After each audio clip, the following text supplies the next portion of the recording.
आसमान में भयंकर बिजली कड़क रही थी और मूसलाधार बारिश हो रही थी। पूरा जंगल पानी पानी हो चुका था और तेज हवाओं से बड़े बड़े पेड़ कांप रहे थे। हाय दैया, ये कैसी आफत आ गई। हमारा मजबूत टहनियों का घोंसला तिनका होकर बह गया। गोरी, मेरे पैर सुन्न हो रहे हैं, मैं गिर जाऊंगा। मैंने कहा था ना जी, आलस छोड़ो और घर की मरम्मत कर लो।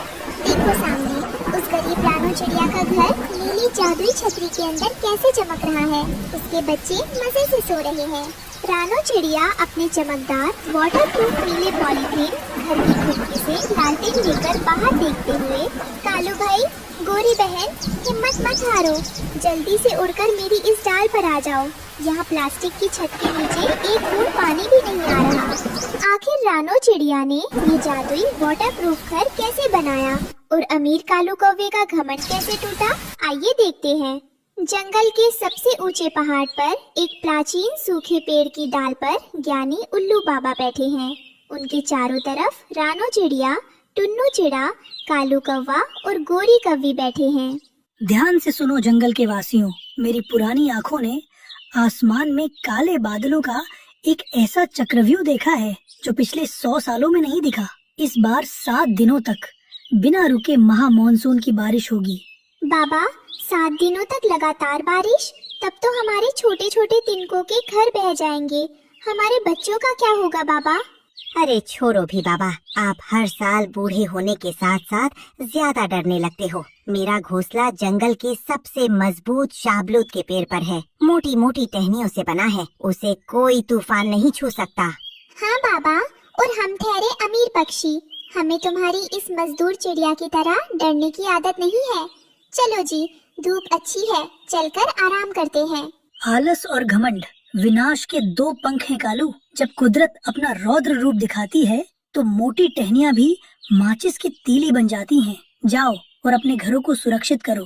रानो चिड़िया और टुन्नू चिड़ा उड़ते हुए जंगल पार करके इंसानों की बस्ती के पास एक बड़े प्लास्टिक और कचरे के डिपो पर पहुंचते हैं। यहाँ चारों तरफ अजीब अजीब चीजें बिखरी हैं।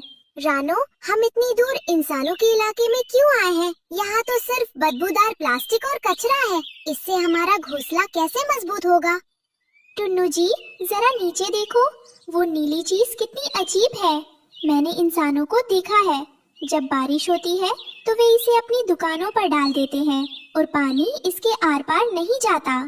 अरे वाह रानो, ये तो बहुत मजबूत है और बहुत हल्की भी। अगर हम इसे अपने घोंसले के ऊपर एक तंबू की तरह तान दे तो बारिश की एक बूंद भी अंदर नहीं आ पाएगी। तभी अचानक ऊपर से एक बड़ा सा आवारा कुत्ता भौंकता हुआ उनकी तरफ दौड़ता है। दोनों चिड़िया डर के मारे चीखते हैं और प्लास्टिक शीट को अपनी चोंच में दबाकर तेजी से आसमान की तरफ उड़ जाती हैं। दोनों चिड़िया भारी नीली प्लास्टिक शीट लेकर जंगल के मुख्य बाजार वाले बरगद के पेड़ पर आराम करने के लिए रुकती है। वहीं लालू तोता अपनी फल की दुकान पर बैठा अमरूद काट रहा है। अरे ओ रानो भाभी, ओ टुन्नू भाई, तुम लोग मुंह में ये क्या नीले रंग का कचरा दबाकर उड़ रहा है बाबा? कोई नया फैशन आया है क्या जंगल में? नहीं लालू भाई, ये कचरा नहीं, महा तूफान से बचने का कवच है। हम इसी ग्राउंड सोसले के ऊपर बांधने वाले हैं ताकि पानी अंदर न आए। अरे बाबा रे बाबा, तुम चिड़िया लोग भी ना इंसानों का नकल करता है। प्लास्टिक में हवा कैसे आएगा भाभी? तुम आमी का बात सुनो, मजबूत सूखी घास का लेयर लगाओ, एकदम कड़क नेचुरल वाटरप्रूफ बनेगा बाबा। तभी वहाँ से मटकती हुई गोरी कौवी और कालू कौवा गुजरते हैं। रानो के हाथ में प्लास्टिक शीट देखकर गोरी अपनी चोंच सिकोड़ लेती है। ओहो, देखो कालू जी, गरीबी इंसान से क्या क्या नहीं कराती। अभी ये चिड़िया इंसानों का फेंका हुआ गंदा प्लास्टिक अपने घर पर लगाएंगी। थू थू, कितनी बदसूरत दिखेगी इनकी डाल। छोड़ो गोरी, ये मजदूर लोग हैं, इनकी बुद्धि भी मजदूर जैसी ही रहेगी। हमने तो आज अपनी आलीशान डाल के लिए मजबूत चंदन की लकड़ियाँ मंगवाई हैं। हमारा घर तो महल जैसा महकेगा। रानो और टुन्नू अपने नीम के पेड़ पर पहुँचते हैं। उनके छोटे बच्चे गुड़िया और कुकू घोंसले से बाहर चहक रही है। रानो अक्लमंदी से काम शुरू करती है। मम्मा, ये क्या है? क्या हम लोग इस नीले आसमान के टुकड़े के अंदर सोएंगे? ये तो बहुत सुंदर लग रहा है। हाँ मम्मा,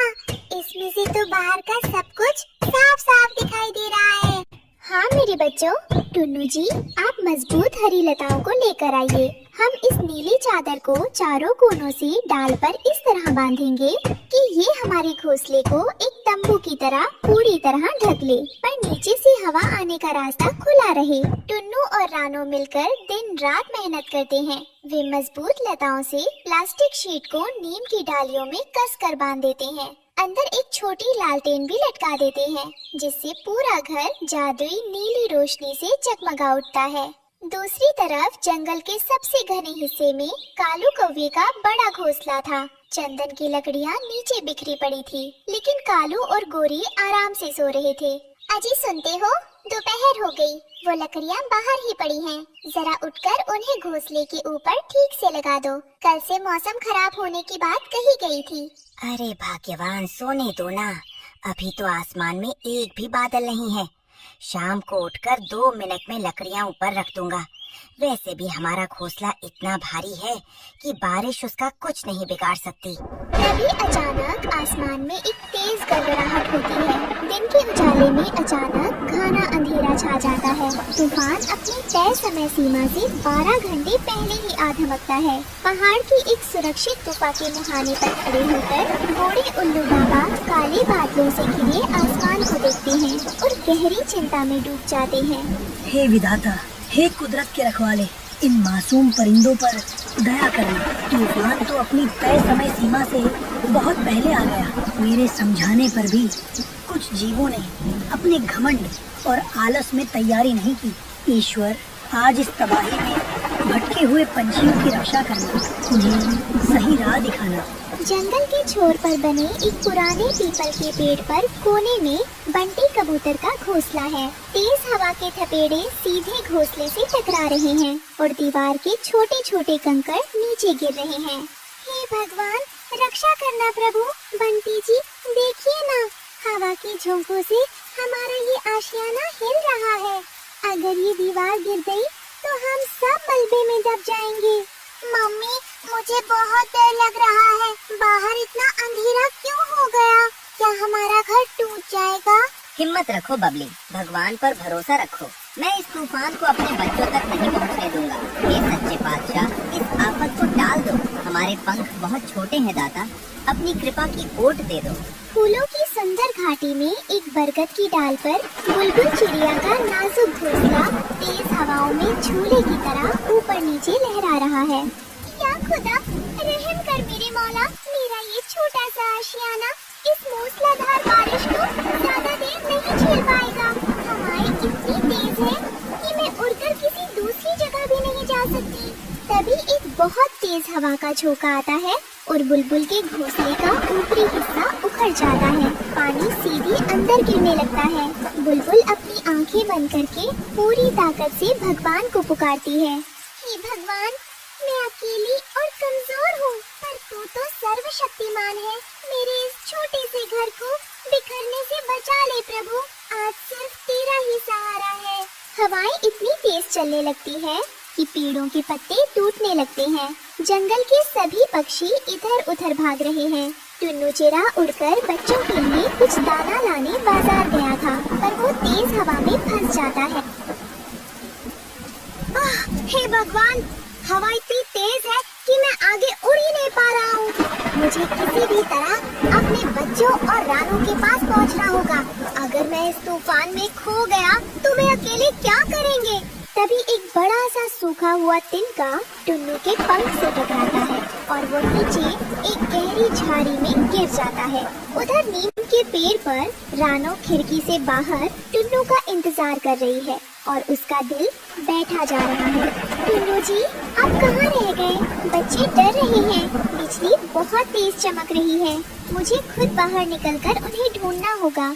झाड़ी के अंदर टुन्नू दर्द से करा रहा है। तभी अचानक वहाँ लालू तोता एक बड़े पत्ते की ओट लेकर प्रकट हो। अरे टुन्नू भाई, तुम यहाँ कीचड़ में क्या कर रहे हो बाबा? उठो उठो, बहुत डेंजर तूफान आया है। आमी तुमको सहारा देता है। चलो, दोनों मिलकर उठता है। लालू भाई, मेरे पंख में चोट लगी है। मुझे रानो के पास जाना है। मेरे बच्चे अकेले हैं। तुम टेंशन मत लो भाई, आमी का पंख बहुत मजबूत है। आज आमी तुमको तुम्हारे तरबूज नहीं, वो नीले पैलेस तक पहुँचा कर ही दम लेगा बाबा। चलो, उड़ा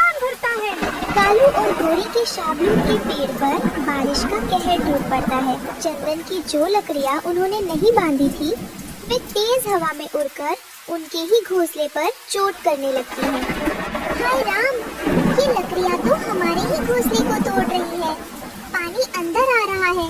मेरे सारे सोने के गहने बह गए। कालू जी, कुछ करो। मैं क्या करूं गोरी, हवा इतनी तेज है कि मेरी चोट ही काम नहीं कर रही। हमारा घोंसला नीचे से खिसक रहा है। हमने बहुत बड़ी गलती कर दी। आलस ने हमें बर्बाद कर दिया। एक बहुत ही जोरदार बिजली कड़कती है और शाबलूत के पेड़ की वो मजबूत डाल जिस पर कालू का घोंसला था तड़तड़ाकर टूट जाती है। कालू और गोरी अपनी जान बचाने के लिए चीखते हुए हवा में उड़ते हैं, लेकिन भीगे पंखों के कारण वे बार बार नीचे गिर रहे हैं। गोरी, अब बातें करने का वक्त नहीं है। अगर हम बच गए तो भगवान की कसम सबको बचाएंगे। चलो किसी मजबूत आश्रय की तलाश में आगे बढ़ते हैं। दूसरी तरफ रानों के नीम के पेड़ पर नजारा बिल्कुल अलग है। नीली प्लास्टिक की मजबूत छत पर पानी की बड़ी बड़ी बूंदें गिरकर सरसराते हुए दूर गिर रही है। अंदर लगी लालटेन की रोशनी में पूरा परिवार सुरक्षित और सूखा बैठा है। लालू तोता टुन्नू को सही सलामत लेकर अंदर पहुंच चुका है। टुन्नू जी, आप आ गए। लालू भाई, आपका यह उपकार मैं जिंदगी भर नहीं भूलूंगी। अरे भाभी, उपकार कैसा बाबा? हम सब एक ही जंगल का पंछी है। पर भाई, मानना पड़ेगा, तुम्हारा ये नीला प्लास्टिक तो एकदम अजूबा है। बाहर प्रलय आया है और अंदर एक बूंद पानी भी नहीं छू पा रहा है। पापा, देखो हमारी मम्मा कितनी अक्लमंद है। उन्होंने हमें इस तूफान से बचा लिया। कालू और गोरी बदहाल हालत में कांपते हुए रानू के नीम के पेड़ की उसी डाल पर आकर गिरते हैं। उनके घमंड का नामो निशान मिट चुका है। रानो बहन, टुन्नू भाई, हमें माफ कर दो। हमने तुम्हारी सादगी और मेहनत का मजाक उड़ाया था। आज हमारी अमीरी और हमारा आलस हमें ले डूबा। हमें अपनी इस जादुई नीली छत के नीचे थोड़ी सी जगह दे दो, वरना हमारे प्राण निकल जाएंगे। हाँ रानू बहन, मुझे माफ कर दो। मैंने तुम्हें कचरा बीनने वाली कहा था, पर आज उसी प्लास्टिक ने तुम्हें रानी और मुझे भिखारी बना दिया। मुझे मेरे बच्चों की खातिर माफ कर दो बहन। गोरी बहन, कालू भाई, रोना बंद करो। विपत्ति के समय पुराना बैर भूल जाना ही इंसानियत है।